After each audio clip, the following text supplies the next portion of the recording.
Hello दोस्तों, एक बार फिर से आप सभी का स्वागत है हमारे यूट्यूब चैनल GSR क्लासेस में।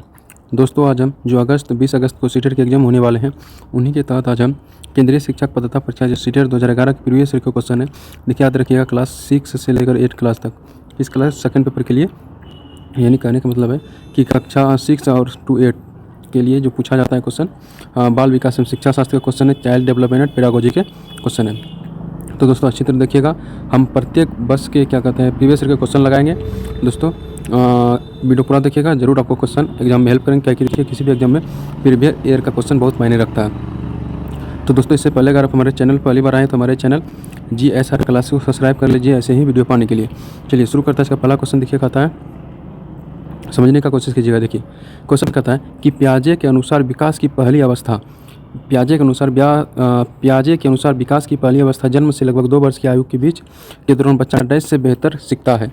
तो याद रखिएगा, इंद्रियों का प्रयोग करके, इंद्रियां मतलब देखिए हमारे ज्ञान इंद्रिया हमें कितने 5 है, उसमें त्वचा क्या एक ज्ञान इंद्रिया है। तो बच्चा जब भी होता है क्या करता है, किसी को स्पर्श करके पहचानता है। तो याद रखिएगा, ऑप्शन सी आपका सही हो जाएगा। देखिए इसका जो दिया हुआ है, देखिएगा था कि पियाजे के अनुसार विकास की पहली अवस्था संवेदी पेशी अवस्था होती है। इस अवस्था में बालक देखने, छूने, पहुँचने, पकड़ने, चूसने आदि की स्वतः सहज क्रियाओं से व्यवस्थित प्रसार क्रियाओं की ओर अग्रसरित होता है, भाषा के अनुकरण करने लगता है, आवाज़ प्रकाश के प्रति प्रतिक्रिया करता है। यानी बच्चे की जो गुण होती है वास्तविक वो दिखने लगता है। ये अगला क्वेश्चन देखिए, कहता है कि सबसे अधिक गहन और जटिल समाजीकरण होता है पूर्व बाल्यावस्था के दौरान, प्रौढ़ावस्था के दौरान, व्यक्ति के पूरे जीवन में या किशोरावस्था के दौरान। तो याद रखना कि जो सबसे अधिक गहन और जटिल समाजीकरण होता है तो वह होता है किशोरावस्था के दौरान। किस दौरान? किशोरावस्था। देखिए अक्सर देखिए किशोरावस्था में बहुत ज़्यादा बल पड़ता, सोचने और समझने की। देखिए सबसे अधिक गहन और जटिल समाजीकरण किशोरावस्था के दौरान ही होता है। इस अवस्था में किशोर के समूह निर्माण में प्रवृत्ति, मैत्री भाव, विकास, सामाजिक गुणों का विकास, समूह के प्रति सामाजिक परिपक्वता की भावना का विकास, बहिर्मुखी प्रवृत्ति आदि का विकास होता है। किस दौरान? किशोरावस्था के दौरान। देखिए 3 नंबर क्वेश्चन कहता है कि आनुवांशिकता को डैश के सामाजिक संरचना माना जाता है। तो एक बार याद रखिएगा कि आनुवांशिकता जो है वो आपका स्थिर, यानी आनुवांशिकता मतलब देखिए आनुवांशिक क्या होता है, आनुवांशिकता देखिए क्या एक स्थिर संरचना इसको माना जाता है। देखिए कहता है कि वंशानुक्रम या फिर आनुवांशिक गुण प्रत्येक व्यक्ति को अपने माता पिता से प्राप्त होता है, जो कि स्थिर होता है। वातावरणीय प्रभाव से इन गुणों को दिशा व दशा मिलती है, इसलिए वातावरण सामाजिक संरचना व ज्ञात्मक पहलू है, जबकि वंशानुक्रम स्थिर है।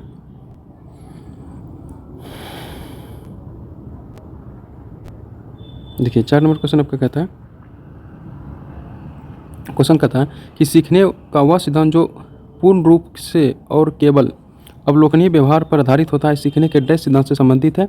तो याद रखिएगा जो है संज्ञानवादी। किससे? संज्ञानवादी। देखिए कहता है सीखने की वह सिद्धांत जो पूर्ण रूप से और केवल अवलोकनीय व्यवहार पर आधारित है, सीखने की सिद्धांत की कौन सी विधि है? संज्ञानवादी है। अब देखिए अगला क्वेश्चन, देखिए 55 नंबर क्वेश्चन कहता है कि निम्नलिखित में से कौन सा समाज के लिए शिक्षण को प्रदर्शित नहीं करता, यानी समाज के लिए जो शिक्षण उसको प्रदर्शित नहीं करता। तो ऑप्शन बी है कि विद्यार्थियों को एकांकी तथ्यों और प्रक्रियाओं को याद करने की योग बनाती है। ये कहता है कि विद्यार्थियों को एकांकी तथ्यों और प्रक्रियाओं को याद करने की योग बनाती है, उनकी समझ या सूझ को विकसित नहीं करता, यह एकमात्र पर बल देता है, इसलिए यह समझ के लिए शिक्षण को प्रदर्शित नहीं करता है। देखिए 6 नंबर क्वेश्चन कहता है आपका, ये क्वेश्चन कहता है कि निम्नलिखित में से कौन सी विशेषता आंतरिक रूप से विपरीत बच्चों के लिए नहीं है। तो याद रखिएगा वह जो आपका ऑप्शन सी हो जाएगा, ये सभी सफल होते हैं। देखो याद रखिएगा, कहता है देखिए आंतरिक रूप से अभिप्रेरित बच्चों के लिए यह सही नहीं है कि वे हमेशा सफल होते हैं, क्योंकि अभिप्रेरित होना यह बालक को किसी कार्य के लिए प्रति उत्साह प्रकट करता है, न कि सफलता को निश्चित करता है, इसलिए ऑप्शन सी होगा, यह हमेशा सफल होते हैं। देखिए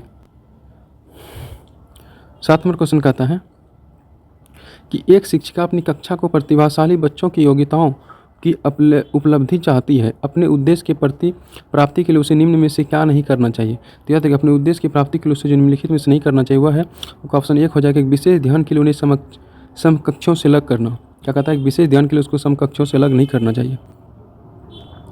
देखिए 8 नंबर क्वेश्चन कहता है, देखिए क्वेश्चन कहता है कि छोटे शिक्षार्थियों में निम्नलिखित में से कौन सा लक्षण पठन कठिनाई का नहीं है। तो याद रखिए शब्दों और विचारों को समझने में कठिनाई। देखिए छोटे जो विद्यार्थी होते हैं शब्दों को समझने और विचारों की कठिनाई में, शब्दों और विचारों के समझने में कठिनाई होती है उसको। देखिए कहता है छोटे शिक्षार्थियों के पठन के लिए यह कठिनाई नहीं कि वे शब्दों और विचारों को समझने में कठिनाई हो रही है। देखिए 9 नंबर क्वेश्चन कहता है कि शिक्षार्थियों का आत्मनियम डैश की ओर संकेत करता है। क्या तरीके शिक्षार्थियों का जो आत्मनियम है वह ऑप्शन से अपने सीखने के स्वयं परिवेक्षण करने की उनकी योग्यता होती है। यानी शिक्षार्थियों का आत्मनियम का मतलब है कि अपने सीखने पर स्वयं परिवेक्षण करने की योग्य करती है। अब देखिए 10 नंबर क्वेश्चन कहता है कि निम्न में से किस कथन को सीखने के लक्षण के रूप में नहीं माना जा सकता। तो याद रखिएगा, एक ऑप्शन पहला हो जाएगा आपका व्यवहार के अध्ययन का सीखना, व्यवहार का अध्ययन सीखना। ये कहता है कि व्यवहार का अध्ययन सीखना यह किसी प्रकार से सीखने का लक्षण नहीं है, क्योंकि ये व्यवहार का अनुकरण करके उसे सीखा जा सकता है, न कि व्यवहार का अध्ययन सीखा जाता है। देखिए 11 नंबर क्वेश्चन कहता है कि सिद्धांत के रूप में रचनावाद, देखिए ऑप्शन पर ये सूचनाओं को याद करने और पुनः स्मरण करने की पर बल देता है, शिक्षक की प्रभावशाली भूमिका पर बल देता है, अनुकरण की भूमिका पर केंद्रित है, दुनिया के बारे में अपनी दृष्टि को निर्मित करने में शिक्षार्थी की भूमिका पर बल देता है। तो ऑप्शन डी है सही आपका कि दुनिया के बारे में अपना दृष्टिकोण निर्मित करने में शिक्षार्थी की भूमिका पर बल देता है। देखिए कहता है रचनावाद का सिद्धांत शिक्षार्थियों को दुनिया के बारे में सोच विचार कर अपना दृष्टिकोण निर्मित करने की भूमिका पर बल देता है। 12 नंबर क्वेश्चन देखिए 12 नंबर क्वेश्चन कहता है कि देखिए 12 नंबर क्वेश्चन कहता है आपका कि सृजनात्मक शिक्षार्थी वह है जो परीक्षा में हर बार अच्छे अंक प्राप्त करते हैं, पर चिंतन और समस्या समाधान में अच्छा है, ड्राइंग और पेंटिंग में बहुत विलक्षण है, बहुत बुद्धिमान है। तो याद रखिएगा, सृजनात्मक शिक्षार्थी वह है जो कि पार्श्व और लेटरल चिंतन और समस्या का समाधान में अच्छा है। 13 नंबर का क्वेश्चन कहता है आपका कि अवधारणाओं का विकास मुख्य रूप से डैश का एक हिस्सा है, शारीरिक विकास का, सामाजिक विकास का, संज्ञानात्मक विकास का, बौद्धिक विकास का। तो अवधारणाओं का विकास मुख्य रूप से जो है वह बौद्धिक विकास का एक हिस्सा है। देखिए अवधारणाओं का विकास मुख्य रूप से बौद्धिक विकास का हिस्सा है, क्योंकि किसी भी अवधारणा को सोचने के लिए उसकी छवि मस्तिष्क में बननी चाहिए, जिससे उसके बारे में सोचकर अपनी अवधारणा को प्रकट किया सके। देखिए अगला क्वेश्चन देखिए कहता है कि व्यक्तिगत शिक्षार्थी एक दूसरे से डैश में भिन्न होते हैं। तो याद रखिए व्यक्तिगत शिक्षार्थी एक दूसरे से जो भिन्न होते हैं वो विकास की दर में, किसमें? विकास की दर में। आपका ऑप्शन डी सही हो जाएगा। देखिए 15 नंबर क्वेश्चन कहता है, देखिए 15 नंबर क्वेश्चन कहता है कि बच्चे के उचित विकास को सुनिश्चित करने के लिए उसका स्वस्थ शारीरिक विकास एक महत्वपूर्ण आवश्यकता है। यह कथन है। तो देखिए यह कथन जो है वह सही है, क्योंकि शारीरिक विकास के अन्य पक्षों के साथ साथ अंतर संबंधन भी होता है। 16 नंबर क्वेश्चन कहता है कि इरफान खिलौने को तोड़ता है और वह उसके पुर्जे को देखने के लिए अलग अलग कर देता है, आप क्या करेंगे? तो हम जो करेंगे, देखिए कहता है कि उसके जिज्ञासु स्वभाव को प्रोत्साहित करेंगे और उनकी ऊर्जा को सही दिशा में संचालित करेंगे।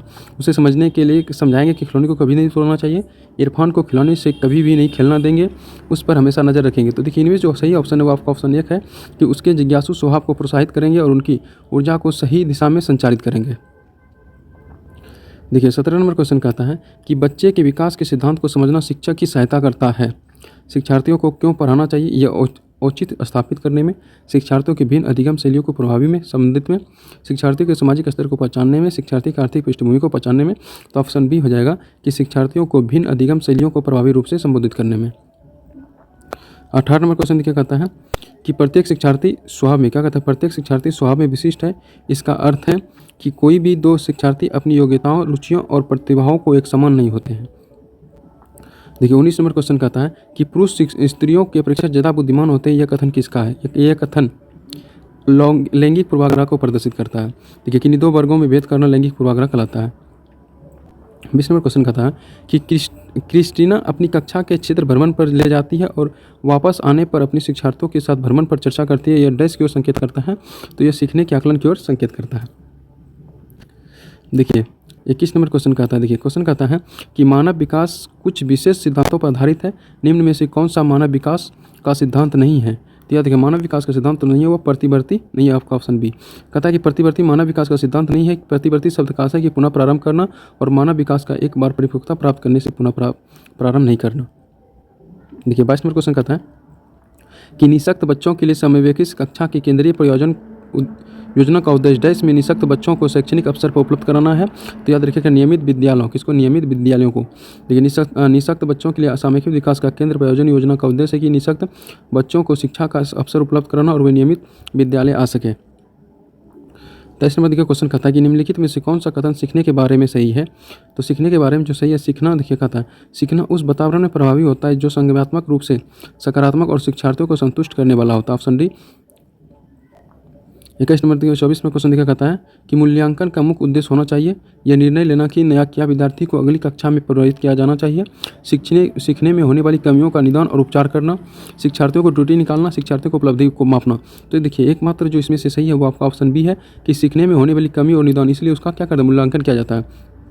अगला क्वेश्चन देखिए कहता है कि देखिए 25 नंबर क्वेश्चन देखिए कहता है, क्वेश्चन कहता है कि शिक्षार्थी जो पहले सीख चुके हैं उसकी पुनरावृत्ति और प्रत्यास्मरण को शिक्षार्थियों की मदद करना महत्वपूर्ण है, क्योंकि पूर्व पाठों को दोहराने का एक प्रभावी तरीका है। यह शिक्षार्थियों को स्मृति को बढ़ाता और सीखने की सुदृढ़ होता है। या फिर देखिए ऑप्शन दिया हुआ आगे कि अब किसी भी कक्षा अनुदेशन के लिए एक सुविधाजनक शुरुआत है। नई जानकारी को पूर्व जानकारी में जोड़ने सीखने की समृद्ध बनाता है। तो ऑप्शन आपका डी हो जाएगा कि नई जानकारी को पूर्व जानकारी से जोड़ना सीखने को समृद्ध बनाता है। ठीक है, 26 नंबर क्वेश्चन कहता है, देखिए क्वेश्चन है कि सृजनात्मक उत्तरों के लिए आवश्यक है। तो याद रखिएगा ऑप्शन क्या क्या है, मुक्त उत्तर वाले प्रश्न, एक अत्यंत अनुशील कक्ष, प्रत्यक्ष शिक्षण और प्रत्यक्ष प्रश्न, विषय वस्तु पर आधारित प्रश्न। तो सृजनात्मक उत्तरों के लिए आवश्यक है मुक्त उत्तर वाले प्रश्न, ऑप्शन ए सही हो जाएगा। देखिए 27 नंबर क्वेश्चन कहता है कि शिक्षार्थियों को देश के लिए प्रोत्साहित नहीं करना चाहिए। तो आपका वी हो जाएगा शिक्षक जो पूछ सकते हैं उन सभी प्रश्नों को उत्तर याद करने के लिए, इसे प्रोत्साहित नहीं करना चाहिए। अब देखिए 28 नंबर क्वेश्चन कहता है कि निम्न में से कौन सा रचनात्मक आकलन डैश के लिए उचित नहीं है। सत्र परीक्षा, प्रश्नोत्तरी और खेल, दत्त कार्य, मौखिक प्रश्न। याद रखिएगा प्रश्नोत्तरी और खेल यह जो है रचनात्मक आकलन के लिए सही नहीं है। देखिए 29 नंबर क्वेश्चन कहता है कि विद्यार्थियों के सीखने में जो रिक्तियाँ रह जाती है उनके निदान के बाद डैश होना चाहिए। तो उनके निदान के बाद समुचित उपचारात्मक कार्य होनी चाहिए। देखिए कहता है विद्यार्थियों को सीखने में जो रिक्तियाँ रह जाती है उनके निदान के बाद उसमें सुधार और समुचित उपचारात्मक कार्य की आवश्यकता होती है। देखिए अगला क्वेश्चन, देखिए 30 नंबर क्वेश्चन देखिए कहता है, क्वेश्चन कहता है कि भारतीय समाज की बहुभाषिक विशेषता को डैश देखा जाना चाहिए। तो वो ऑप्शन डी है विद्यालय जीवन में समृद्ध बनाने के संसाधन के रूप में। देखिए कहते हैं भारतीय समाज को बहुभाषिक विशेषताओं को विद्यार्थी जीवन में समृद्ध बनाने के लिए संसाधन के रूप में देखा जाना चाहिए। तो आपका ऑप्शन डी सही है। तो दोस्तों अगर आपको हमारे द्वारा क्वेश्चन दिया गया अच्छा लगा हो तो ये कुल 30 क्वेश्चन से CDP के जो क्लास 7, 5 से 8 तक के थे। अगर आपको वीडियो अच्छा लगा हो तो GSR क्लासेस को सब्सक्राइब कर लीजिए इसे प्रीवियस ईयर के क्वेश्चन पाने के लिए। मिलते हैं अगले वीडियो में। थैंक यू, धन्यवाद।